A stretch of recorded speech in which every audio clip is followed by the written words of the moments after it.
Hi guys, welcome back to my channel. My name is Paige and this is my open book. I know the background's a little barren. We are in the process of moving. So I've already packed up most of my books. You can see I still have my little TBR card over there so that I have books to read in the meantime. So sorry for the not very exciting background, but we're just gonna roll with it because it is time for my December wrap up. So grab a drink, grab a snack, and let's get into the 18 books plus a couple of like short stories that I read in the month of December.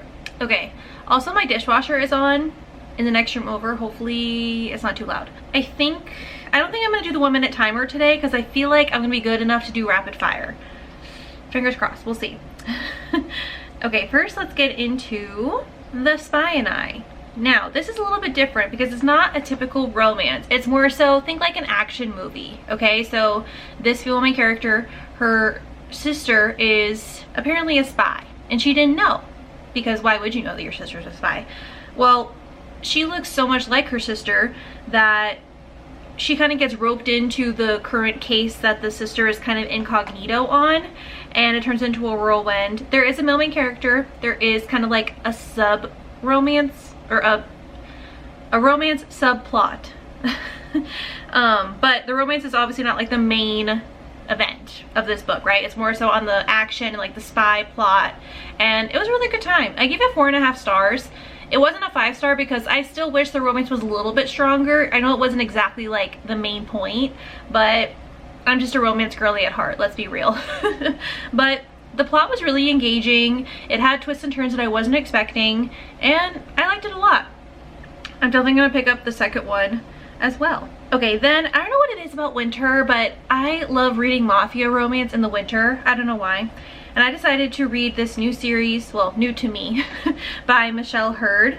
It's from her like Saints and Sinners world, which I'm glad my stepmom told me that this series existed because I was gonna start with the Sinners, but the Saints, I have to technically read those first to get, you know, the full picture of all the characters and everything. I binged the first 3 books at the beginning of the month, so let's get into those. First was Merciless Saints. I think the cool thing about this is that it's also set in like a mafia school, so kind of like the Kingmakers, Sophie Lark kind of world, where there's a school that all of the different like mafias and mobs across the world, they send their people to like be trained to be like the best of the best. This author makes it a little bit unique because at the end of someone's term, they kind of go to this like auction. So for example, if you're training to become an assassin, the different mafia families will auction to see which one of them will get that assassin to work for them. So I think it made it really interesting, and this one is kind of like an enemies slash allies to lovers in a way.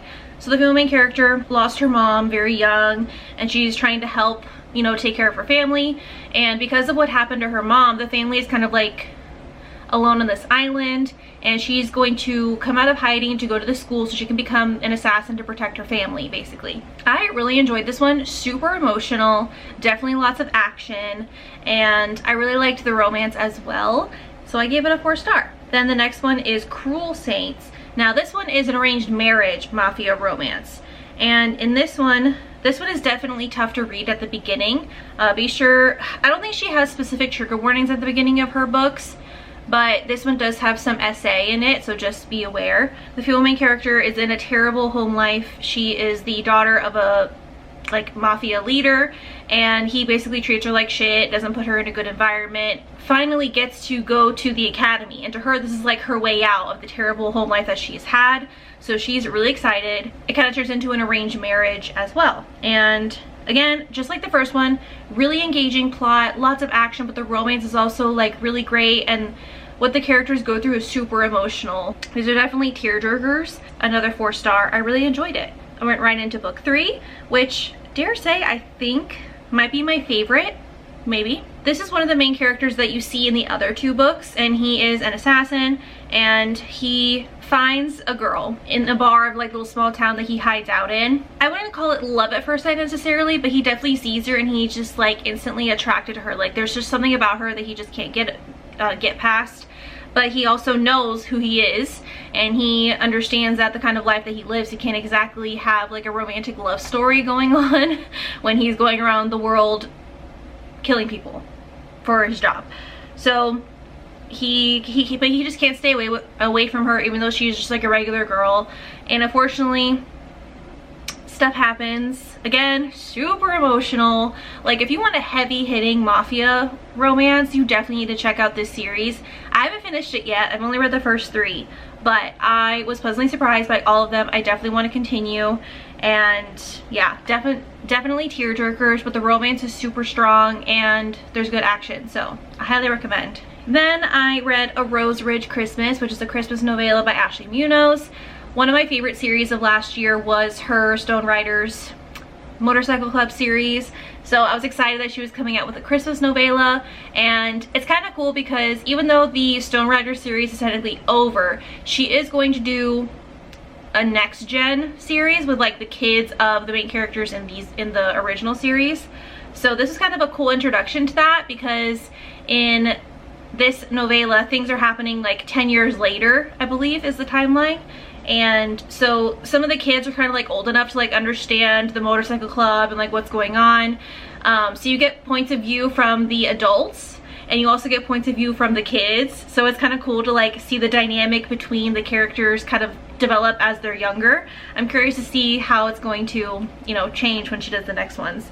So I gave this a 5-star. I was really happy to be back into the world.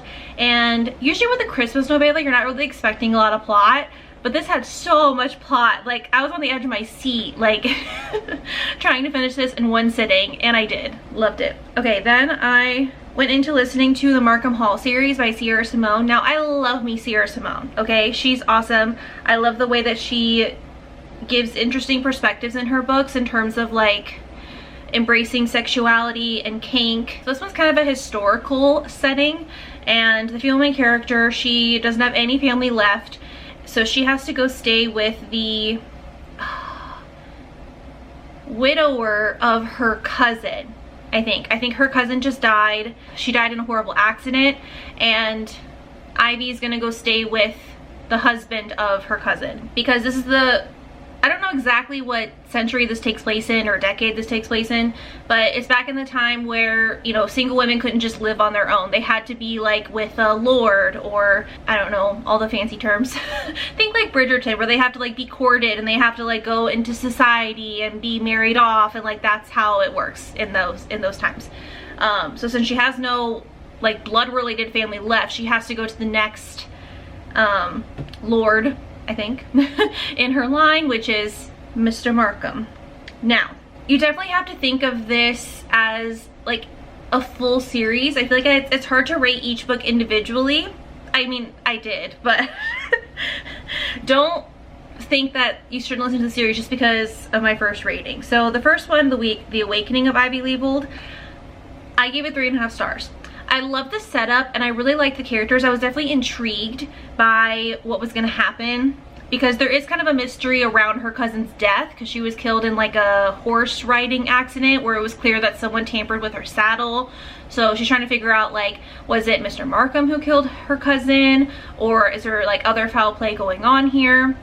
And it's also her kind of like getting back into like society in a way, or like civil life, because she's used to just kind of like doing her own thing, because it was just her and her brother for a while and she could do whatever she wanted basically. But now she has to like be a proper lady and have the right clothes and do the events and things like that. So I liked the world building that she did, and I liked the characterization, but I think it just dragged way too long in this first book personally. So I only give it a 3.5 star. It's definitely spicy. Sierra Simone does not disappoint in that area. I'll go ahead and skip ahead to the next two. So my personal favorite of the 3 audios was The Education of Ivy Leibold. This one is where it's at. The plot really picks up. The emotional connection is way stronger. I feel like she's kind of like coming into her own, and it's more about like her dynamic with Mr. Markham and also like his friends. And I really like this one a lot. I gave this one 4.5 stars. This was definitely my favorite of the 3. Then the last one, The Punishment of Ivy Leibold. The audio was a little bit more interesting because this one also had a male narrator, whereas the first 2 was only a female narrator. So I did like that addition of having more of like his point of view with a male narrator. But again, I feel like the story was just kind of fluff. I didn't really understand why she spread it across 3 books. I feel like she definitely could have put it into like 1, maybe 2 books, maybe. And I feel like it would have been more impactful personally. But you guys know, I don't usually like duologies or duets. I would rather just have it be in 1 book. I don't know why. So that's just my personal preference. Like I said, the story is really good if you maybe like historical fiction, or even if you don't like, or historical romance I should say. If you don't usually like historical romance, I recommend trying this one because it's more like, it doesn't feel super stuffy, and I feel like Sierra Simone gives like a nice twist and she adds enough spice and it feels more like a contemporary romance than a historical technically. So I feel like this is a good one if you're someone who's kind of hesitant with historical romance, or maybe if you love historical romance, you kind of want something different. I think this is a good one. Then I read The Alpera Affair by Tessa Bailey. This is a great one. I gave it 4.5 stars. I almost said 5. 4.5 stars. Not as good as Fangirl Down, which is the book that came before this in the series, but it was still really enjoyable. All my favorite things. Single dad, hockey, Grumpy Sunshine. What more could you ask for? Truly. I think Tessa Bailey really surprised me with this one as well, because the female main character actually had a really, I don't want to say dark past, but like kinda like the things that the female main character had went through before this story picked up. I was not expecting that twist. I feel like it really added depth to the story, because usually Tessa Bailey is more like rom-com, kind of like light and fluffy, but this one definitely had more substance than her usual one. So I highly recommend, if you don't usually want to read Tessa Bailey because you think it's not going to be like deep enough, or if you think it's too rom-com-y, I think this is a good one. Then I read Bride by Ali Hazelwood. Finally, this has been on so many of my TBRs, and I've been wanting to read this book for a really long time, and I definitely see the hype. I do. Was it a 5-star read? No, but it's a solid 4-star. Solid 4-star. This one is an arranged marriage between a vampire and a werewolf, and I really liked the world building that Ali Hazelwood did in here. I think if you're someone who's hesitant to try like romantasy, I think this is a good one, because paranormal romance I feel like is like the bridge between regular romance and romantasy, because you have a little bit of world building, because you kind of learn about the difference between the humans, the werewolves, and the vampires, and like how they kind of interact and also avoid each other, and the different alliances and like policies they have to kind of keep the peace. And I think it was really interesting. Plus, the fact that there's an arranged marriage was kind of giving me like mafia vibes in a way, which I was here for. Plus, I think this one also gives like a mystery thriller subplot to it, because the female main character also has a best friend that has gone missing, and she's trying to figure out like what happened to her best friend and where she is. So I feel like this is good for when you want to mix it up a little bit, because it's basically an arranged marriage romance, which sounds same with mafia, but it's very different, because you got the paranormal aspect, you have the world building, you have the mystery of her friend going missing. So I feel like this definitely brings a lot to the table, and I definitely get the hype. I do. Okay, next was The Naturals by Jennifer Lynn Barnes. This was my book club pick for December with Katie. If you want to see my full thoughts and Katie's full thoughts, you can go to our live show. I'll link it up above. If you want my short review, I personally really enjoyed it. I think I'm gonna settle on a 4-star. It's definitely a good time, but it's not anything like groundbreaking. So do with that what you will. Now, if you're new to the thriller world, or if you haven't really like watched a lot of Criminal Minds, or you're looking for something different, then I think you'll like this even more. I think I personally I watched Criminal Minds so many times that this was predictable for someone like me. But I think that if you're maybe like new to thrillers, this is a good one, because it's YA, very fast paced, characters are really good. Okay, I think everything else that I read was holiday / Christmas themed. I know it's not exactly relevant anymore that Christmas is over, but if you want to go ahead and save these to a holiday wish list, that way next year you'll know which ones to start with around the Christmas season. First, let's go with Can I Tell You Something by Holly June Smith. I listened to this audiobook and it was amazing. I definitely recommend listening to this on audio and not reading it. The reason why is because the male main character, he's a narrator for erotic audio stories. So it's kind of cool, because throughout the audiobook, you get to hear those kind of in between like what's going on in real life. So I think it was a great way to incorporate that. And yeah, I feel like if you don't listen to it on audio and you just read it physically, like you're missing the plot. So the narrators are really great, and the setup for this one is the female main character. She's a fan of this narrator, and she's going to go with her family for Christmas, and her brother hasn't been there for years. Her brother shows up with his friend, who of course is the narrator that she's obsessed with. So imagine how awkward she feels being face to face with this guy who she has gotten off to more times than she can remember. I'm sorry, could you imagine how embarrassing that must be? But he's actually attracted to her right away, and the romance develops from there. Definitely a great one, and it has a great Christmas setting because I believe it takes place in France during the Christmas season, and kind of like on like a ski resort. They're in like this really fancy cabin, and they do all these really fun Christmas traditions. It's really cool. I liked it a lot. Then I read Nightmare Before Christmas. This was another 5-star. I don't think I said that, but the last one, Can I Tell You Something, was also a 5-star. Okay, Nightmare Before Christmas. This was my like probably most anticipated Christmas romance this year, and it did not disappoint. You've got the Prince of Christmas and the Prince of Halloween fighting for an arranged marriage with the same girl, but they end up realizing that they had a little hookup with each other a couple years prior, and there's still attraction and feelings there, but to the public they have to make it seem like they're fighting against each other to be with the same girl. Oh my god, the world building was really cool. It definitely gives Nightmare Before Christmas vibes, where there's like the Christmas town, there's a Halloween town, there's the Easter town. You know, every holiday has like their own thing going on. There is some magic involved, and so it's kind of like a fantasy technically, I guess, but it really reads just like a contemporary romance. So if you don't like fantasy, I think you should still give this a try, because it really doesn't read like a fantasy book at all. It's more like the magic of Christmas, or like the magic that Halloween brings, you know, like that kind of thing, and how they kind of amp up their holidays. It's really, really good. The tension, the banter. I love this author's writing. I definitely want to read more by her, because she would have like she would have you laughing out loud with this like quirky banter between the characters, and then she would hit you with like a gut punch, like really emotional line that you're just like, damn, like she called me out on my mental health. So I loved it. I love that kind of writing where you kind of, because I feel like that's how we are in real life. Most of us, we like joke about things, but then we also have like serious mental health things that we really should talk about more as a society. So I like that juxtaposition that she was able to put into this holiday romance. It was a great time. Also great Christmas setting. They actually do like Christmas activities throughout, and I enjoyed it a lot. Next one, pleasant surprise, Cause and Effect by Piper Rain. I borrowed this on audio through Hoopla, and it was a little slow to start, I will say. At the beginning I was just kind of like, okay, this just feels like a Hallmark movie, like what else am I getting out of it? I contemplated DNFing it, honestly, but then there's a plot twist that I did not see coming, and I do not expect plot twists from a Christmas romance. This is a Christmas rom-com. Like, there should be no plot twist. Why plot twist? I don't know, but it worked. It stunned me.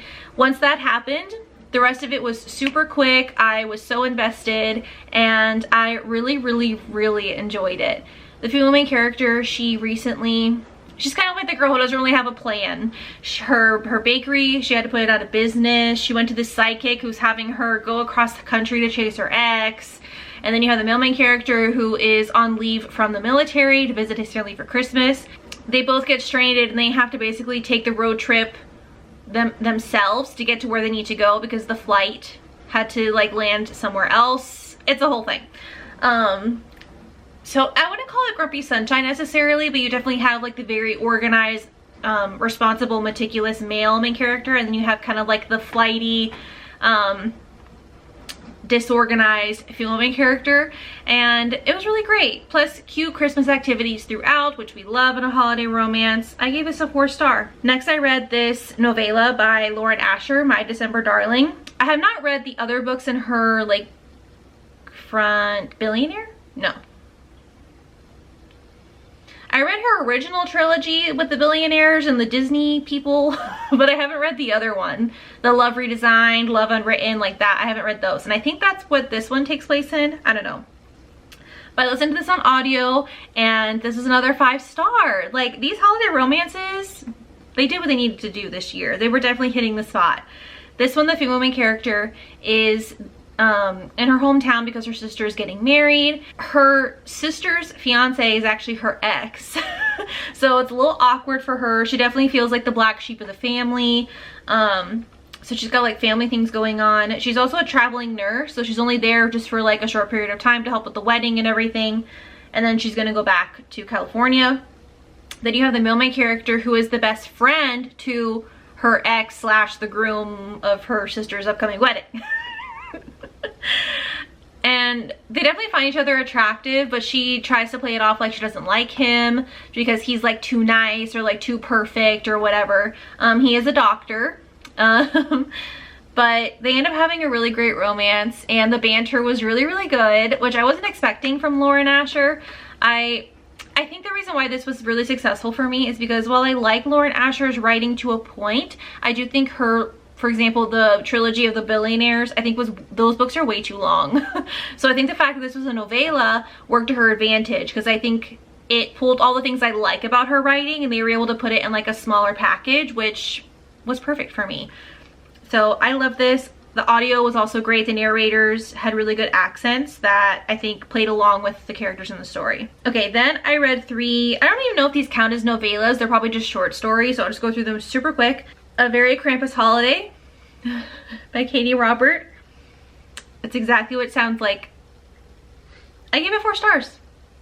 I'm not usually a monster romance girly, but this was good. This was good. Then I read My Present This Year by Sierra Simone. This is supposed to be like a play on that Folgers commercial that kind of hints at like step-sibling romance, kind of. So the main character is the stepbrother who's coming back from working for the Peace Corps, I think. Part of the reason why he left is because he realized that he was attracted to his stepsister. He obviously felt very wrong about that. He's like, I can't do this, I need to go. So he thinks he's going to be coming home to a home by himself. But she ends up being there, and they have a couple days where it's just the two of them. Things happen. I personally wasn't really impressed with this one. This is probably my least favorite thing by Sierra Simone I've ever read. It didn't feel like her at all. I know it's supposed to be taboo, but to me, I just didn't believe it, and it just didn't feel like anything special. I read so many step-sibling romances, so like to me I was just like, meh. I don't know, I gave it 3 stars. It was fine. But her other one that I read, Red and White. Now this one's not exactly holiday, but it's like a snowed in cabin. They rescue this guy who's lost in a snowstorm. And by they, I mean 2 female main characters. So this is an FMF. They basically share him, and he thanks them for saving him from the snowstorm in so many ways. This was a really good one. I love the characterization. The setting was really good. There was emotional depth, but also like really good spice, which is what Sierra Simone does usually. So I gave this 5 stars. It was perfect for what I wanted. Then I read How My Neighbor Stole Christmas by Megan Quinn. I'm definitely a Megan Quinn stan, but some of her newer rom-coms have not impressed me as much as her older stuff has. I will be honest there, but I still enjoy her humor, and I've been seeing a lot of good reviews for this, and I wanted to pick it up. She had a full cast narration, which definitely amped up the story. I think if I wasn't listening to this on audio, I wouldn't have enjoyed it as much. It was definitely too long. It was definitely too long. I think it's like 500 pages or something like that. I don't know why she had it go on for that long, because it definitely had a good plot. It's basically like Christmas competition in a small town, and the male main character and the female main character are going against each other in this competition, and it's definitely cute. It's inspired by The Grinch, obviously by the title, and I think there's definitely like a lot of Easter eggs to the Grinch movie that like make it really fun and perfect for the holiday season. I definitely loved the characterization, but it was just too long. It was just too long, I'm gonna be honest with you. So I gave it a 4 star. Then I read The Most Wonderful Crime of the Year. This was a 5-star read. 5-star read, which I knew I was gonna like it because it's a romance, it's Christmas, and it's also kind of like a Knives Out / Agatha Christie whodunit, locked room, murder mystery kind of thing. And it was great. Basically, these two authors, they go on this like Christmas retreat to this other author's house. This like super famous, like legendary mystery author is hosting them for Christmas. And it ends up being an investigation that they have to figure out who done it and like what's going on. There's definitely layers to the plot. I don't really want to say anything and give spoilers, but you find out that these characters do have history together. It's definitely giving like hate to love from her end. But then you start to get his point of view, and then you realize there's more to it that she doesn't realize. I loved it. Again, great narrators. There was even like some little excerpts throughout that give transcripts from the police interrogation of them, like after the mystery has been solved. So I like those flashbacks too. It was a really great time. We have Make the Season Bright by Ashley Herring Blake. This was probably my second most anticipated Christmas romance this year, and it was really good, but it wasn't as good as I thought it was going to be. This was a 4-star read. Every other book, I only read 2 others, but every other book by Ashley Herring Blake has been an easy 5-star. So I definitely had high expectations for this book. Maybe that was my problem. I think that her sapphic romances are great, and she does really great queer representation, which I really appreciate. I knew that it was gonna have a good setting with the Christmas town and everything like that, which it did. It also had another thing that I love. It wasn't quite rock star romance, I would say. One female main character is more so into like classical music, and then the other female main character is more like singer-songwriter, acoustic guitar kind of vibes.